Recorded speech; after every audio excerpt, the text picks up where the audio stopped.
Goyles and ghouls, welcome back to another video with Swaggle. And in this video, we are continuing our series for top pre-code horror comic books. This is a segment that I actually did in collaboration with Drew from Comeless Comic Books and Ryan over at Automatic Comic Books, where we talked about, three legendary artists, Lee Elias, Johnny Craig, and Al Feldstein, and picked out some of the top pre-code horror comic book covers that those respective artists did. Well, in this series, we are picking back up with those artists, but this time we're talking about sort of underrated and undervalued comic books. Now, we are releasing 3 separate videos all on our channels at the very same time. Obviously, after you watch this one, make sure you hop over to Drew's channel and Ryan's channel to see our other picks. With that being said, let us get into it, and I hope you guys enjoy the video. But now I think we got to go to the next portion of the video, which is what we've called sort of underrated books by the artists that we have. And this one I feel like is very underrated. I mean, maybe it's not a good pick, but this is a Johnny Craig cover. This was the one that I picked, or another one that I picked as being underrated. And this is, of course, Vault of Horror number 23 from February of 1952. And something I think we've kind of, I've been discussing a lot with like the aesthetics of Craig is he uses a lot of that foreground stuff. It seems to be a very, trait that he does a lot. And this one is just one that I just have a bias towards. I just think that it is very, very classy. I have it right there, classy horror. I mean, it's just, the monster descending down the stairs, the beautiful girl, who is in fear of that monster, like the shadow that's going on. He had that crime suspense shadow that he used as well in the room. And so this one is just cool from an art perspective and just very, very attainable. I mean, I think, just in terms of getting your foot into the door of like a cool EC title with a cool artist that's not too expensive. That's something you probably could have, in your living room, that wouldn't be shunned like the previous book we just talked about. But yeah, just one that I think is not quite in the good girl vibe yet, but maybe knocking on the door a little bit in that sense. And so this is just one that I feel like is underrated. And, I also say has cover swipe potential. I think that there's a lot of chances for in the future to kind of take this blocking in the art and do something with it for a lot of other covers. But yeah, I don't know if you guys have any opinions on this one. Ryan or Drew. This is actually one that you can find on eBay a decent amount of copies, which is why I kind of felt like maybe it's underrated or maybe people just really don't like it. Quite a few graded copies. I mean, 98 for what isn't, which is kind of like a run filler type book is pretty high. And so that's actually one of the surprising things I saw in there when it was actually 98 graded copies. So it means a lot of people feel it's worth getting graded. So right. I mean that also might speak to the potential that others might want to pick this book up. But yeah, I do like it. It's got that very similar vibe to one of the other books you talked about, where it's the character in the foreground is like all black and white almost. A completely different color tone than what's going on on the main image. So it's a pleasant looking book. I like obviously I like red, so I like the red the red header and everything. I think that looks real nice. Mm-hmm. Yeah. The thing I like about it is you mentioned the classy element of it. It's not in your face and over the top. It makes your mind do the work. Like all we see is a grayed out hand. It's kind of ratty looking, but your brain immediately takes it to someplace like, oh, this is some sort of a monster or a ghoul. Like, what's the rest of this lady look like? And the next thing you know, you're building this picture in your brain, and Craig's just like, I'm going to draw an attractive lady walking down the stairs with a look on her face, but your mind blows it into this whole other situation. It could just be her grandma walking up the stairs. Yeah, maybe Granny's been out in the garden or something. We don't know.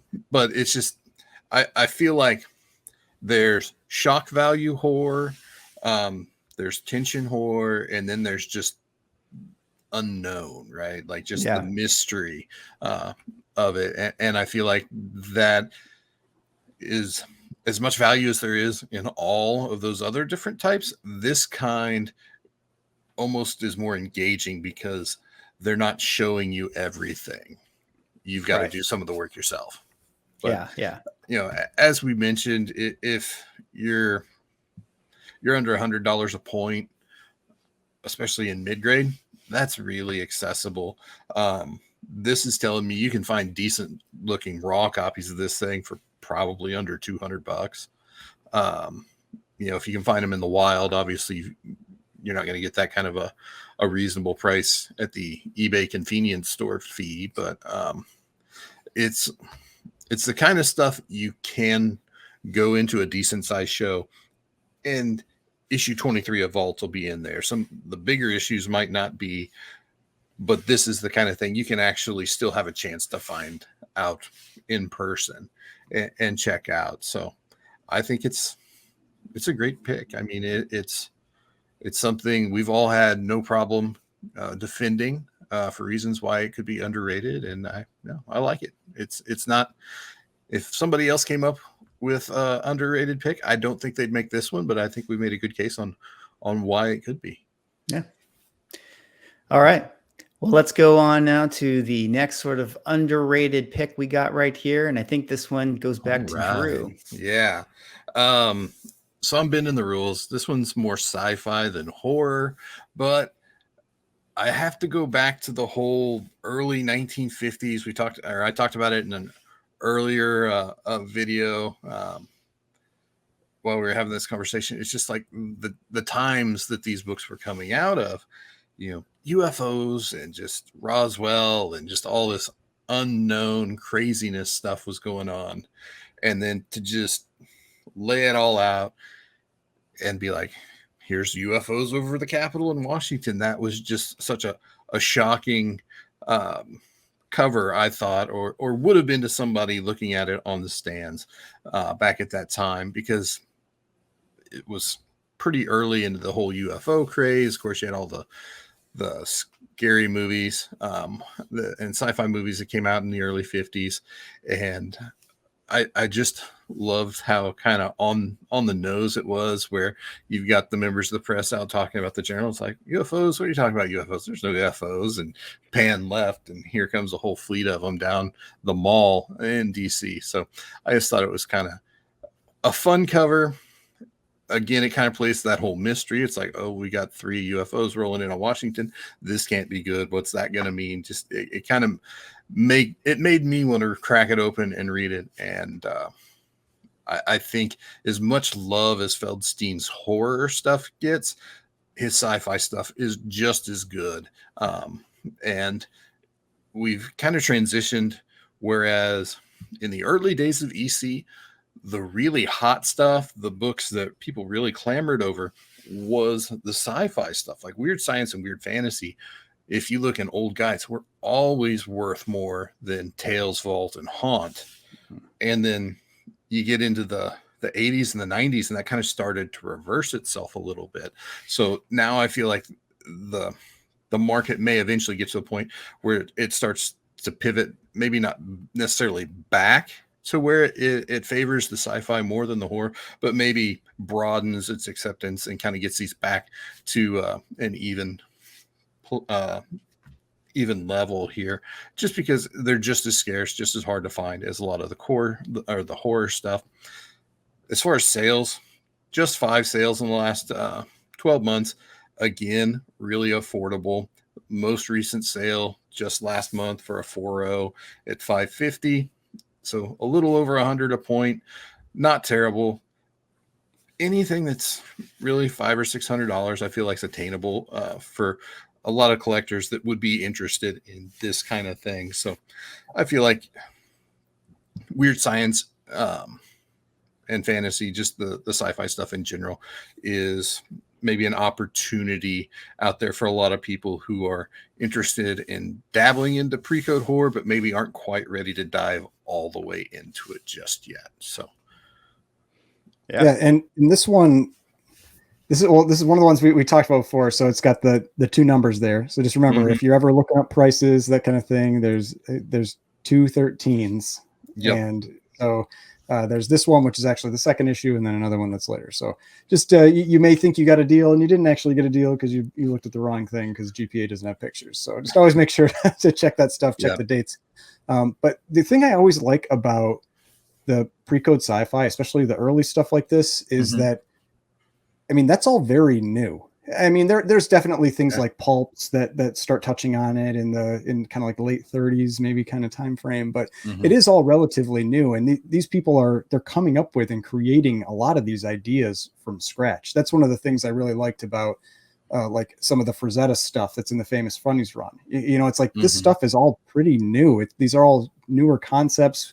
You know, you're not on the moon yet or any of that kind of thing. And, you know, space programs or the concept of space programs hardly even exist.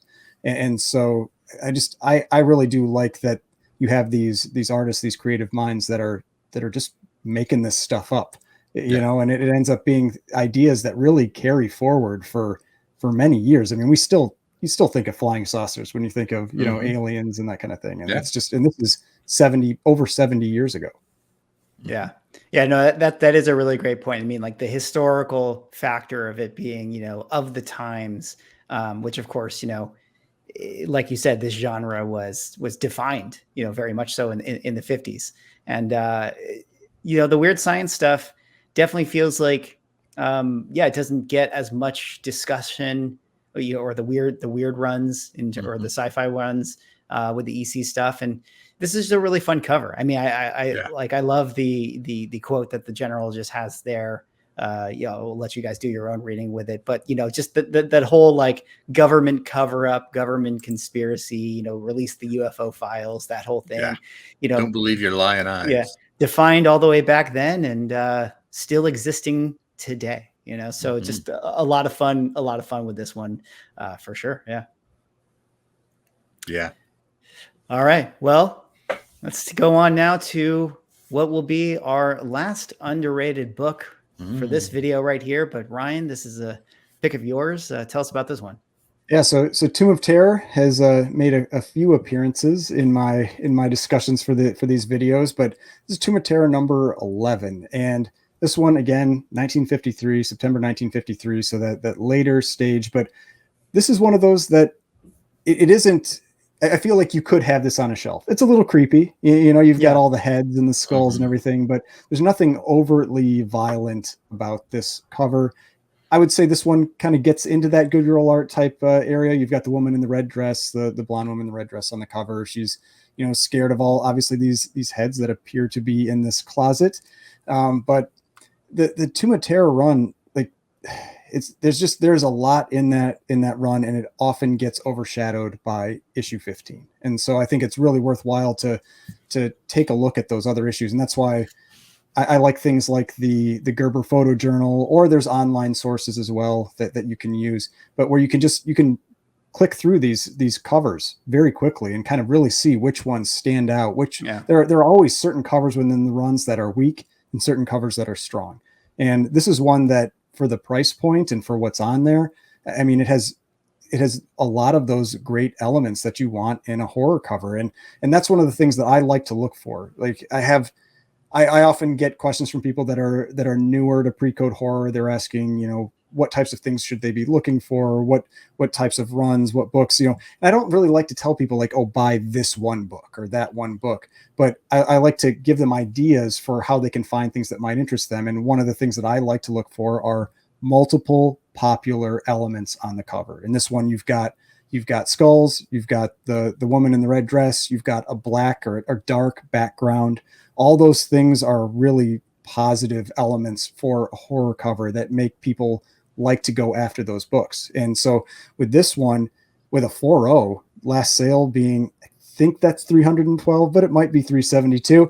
Either way, it's under $100 a point, and the high sale of a 9.4 being $4,800. Again, that Black Cat collection from last year. You know, I mean, $4,800 for something like a 9.4, and let's see, and that is the single highest graded copy. And so the single highest graded copy going for under 5,000, just, it doesn't seem like all that much money. And especially with a book like this that I haven't checked what that book like looks like, but I bet it really, really pops. You know, when you have something that's high grade like that with the black cover and then these like bright colors on the front, especially in the Tomb of Terror, I bet it looks really sharp. But this one, there are actually none on eBay right now, and there have only been 4 sales in the last 12 months. But as part of that, again, like I've talked about in some other with some other videos, this one only has 26 copies on the census. And again, that's not likely because it's extremely rare compared to issue 15. It's more likely that it's because this one just doesn't have as much value at the time. And so people are less likely to get it graded. So I think Tomb of Terror 15 had something like 120 copies, something like that on the census. And so that one probably has around the same number out there available as this. It's just, they're more likely to be raw. So definitely one that this was a fun exercise for me too, to go through all these different runs and issues and everything, because it helped me kind of find some books that might be interesting for me to look for more, even though now we're putting it out in the universe and it makes it harder for ourselves. Well, we don't want it to be easy. Yeah. But that, well, I was gonna say, this one is definitely just like you said. I mean, it hits a lot of those interesting kind of boxes and stuff, and I like it because, you know, it's similar to some of the other picks that we've talked about that are sort of underrated in some of the other videos, or even the one that, you know, I was just talking about too, with like the you know, the monster on the stairs, where it's like you have the kind of the damsel in distress element, you know, which I think is always kind of a cool kind of classic horror vibe. And skeletons in the closet. I mean, you know, just the I mean, both the literal and the figurative sense. Yeah. So yeah, a very, very cool choice. I don't know, Drew, what do you think? Yeah, I'm very glad you picked this book. Also very sad because it's one of my favorites. And it's one I absolutely want in my collection. And the reason I like this a lot is, like, everybody remembers being a kid and you had that one friend who had like the creepy house, right? This kind of buys into that whole thing. Like, you know, everybody's walked into a room or a closet where you're like, this place is kind of weird. Or maybe I have, you know, maybe that's just me. And this just, you know, touches on that nerve for me, where it's just the creepy room. I can relate to it. So that's why I've always thought this one was great. It's not over the top, it's not in your face, but at the same time, I think just the way it's framed, you kind of just can feel tension in this cover. Like, we're abnormally far pulled back from this girl in a closet, because closets aren't very big. And it's like, okay, you know, if we're seeing all that, what else is actually there? That's always kind of how I've taken it. But I agree. It's got a lot of the things I look for when I'm looking at pre-code horror books.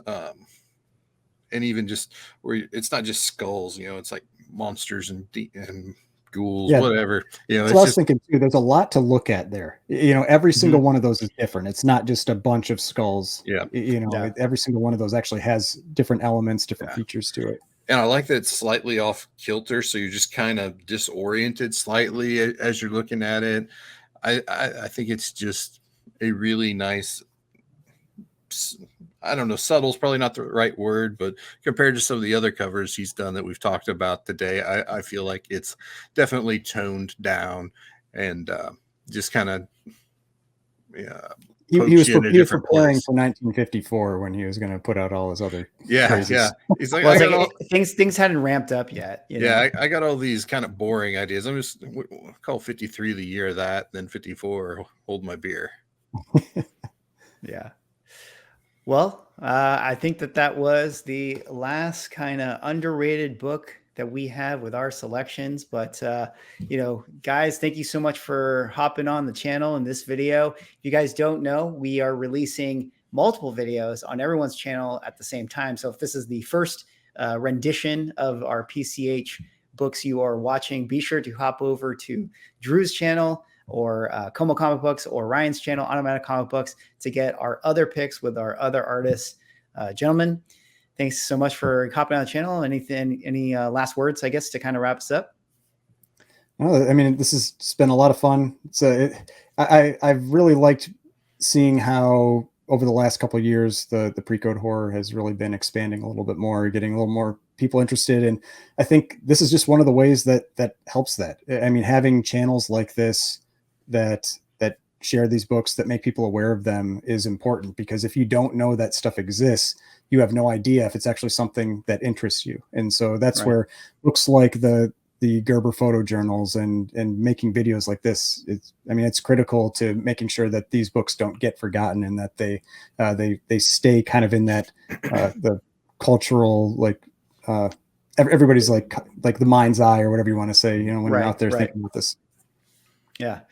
Drew? Yeah, no, I agree. I mean, one of the most important aspects of the comic community is that we help new people come in and get established in it, but then the next fight after that is you've got to maintain interest, and tights and flights can get old pretty quick for some people. So being able to just broaden their interests and their horizons and let them know that there are things beyond superheroes, beyond what you've read about on the internet, that, you know, all the normies know about. Like, we can get weird here in the comic community, and we can get you crime and horror and just craziness. And I think that's something all of us in the community that make content right now really need to lean into is retention, especially in harder times like these. Now, that doesn't mean that this stuff's easy to get in times like these, but it can help at least get people looking at something different, not just the same old where they get bored. So I'm glad that we all sat down and had these talks today, and you know, I'm ready to go for the next one. I'll pick another artist and get some more books. So we'll see you next year. Yeah, absolutely. Well, hopefully we don't have to wait too long. Maybe there will be other, you know, times where talking pre-code horror doesn't feel like it has to be a Halloween event. But for the week, I guess, that you guys are watching this, you know, definitely enjoy these videos and make sure to hop over to the other guy's channel, like, comment, subscribe, do all those things. And thank you all so much for watching.